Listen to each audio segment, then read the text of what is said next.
we desperately want it, and that's something that I shared with the president, that when I spoke to New Yorkers who had voted for the president last November on Hillside Avenue and Fordham Road, I asked them why. I heard again and again two major reasons. One was that they wanted an end to forever wars. They wanted an end to the taxpayer dollars we had funding violations of human rights, and they wanted to address the cost of living crisis. And I appreciated the chance to discuss both of those things. He said a lot of my voters actually voted for him, and I'm okay with that.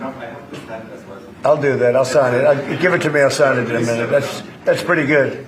Mr. President, yeah, please. You threatened to send federal troops to New York City. You both have differences when it comes to ICE agents in New York City. Mr. Mamdani, you called ICE a rogue government entity.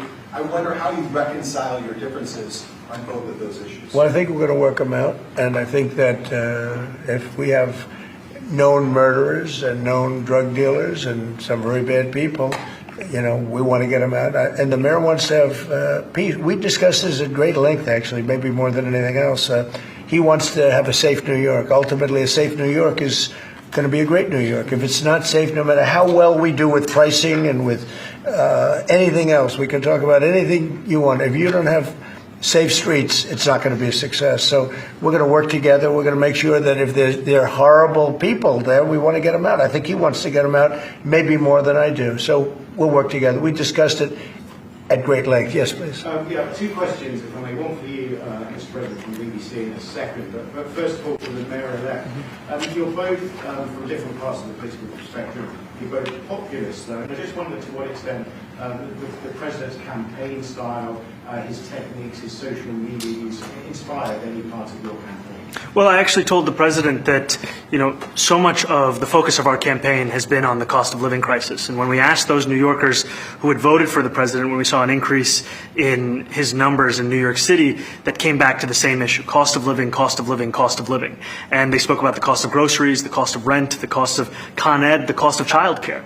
And too often politicians are looking to lecture to New Yorkers what they should care about as opposed to listen. And when we spoke to those voters who voted for President Trump, we heard them speak about cost of living. We focused on that same cost of living, and that's where I am really looking forward to delivering for New Yorkers in partnership with the president on the affordability agenda. And I think we have to work a little bit. We talked about Con Edison. We have to work a little bit on getting the prices, because, you know, we've gotten fuel prices way down, but it hasn't shown up in Con Edison. And we're going to have to talk to them. You know, if we're sending them fuel at a much lower price than it was a year ago, which is true, we have to get Con Edison to start lowering their rates. Absolutely. And if I may, last week you told me you were pushing ahead with your plans to sue BBC for up to $5 billion.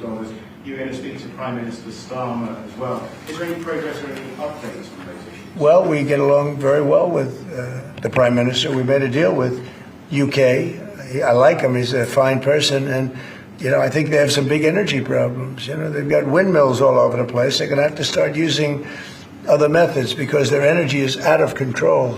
Talking about in the UK, it's out of control. And he's got that problem. He's got a big immigration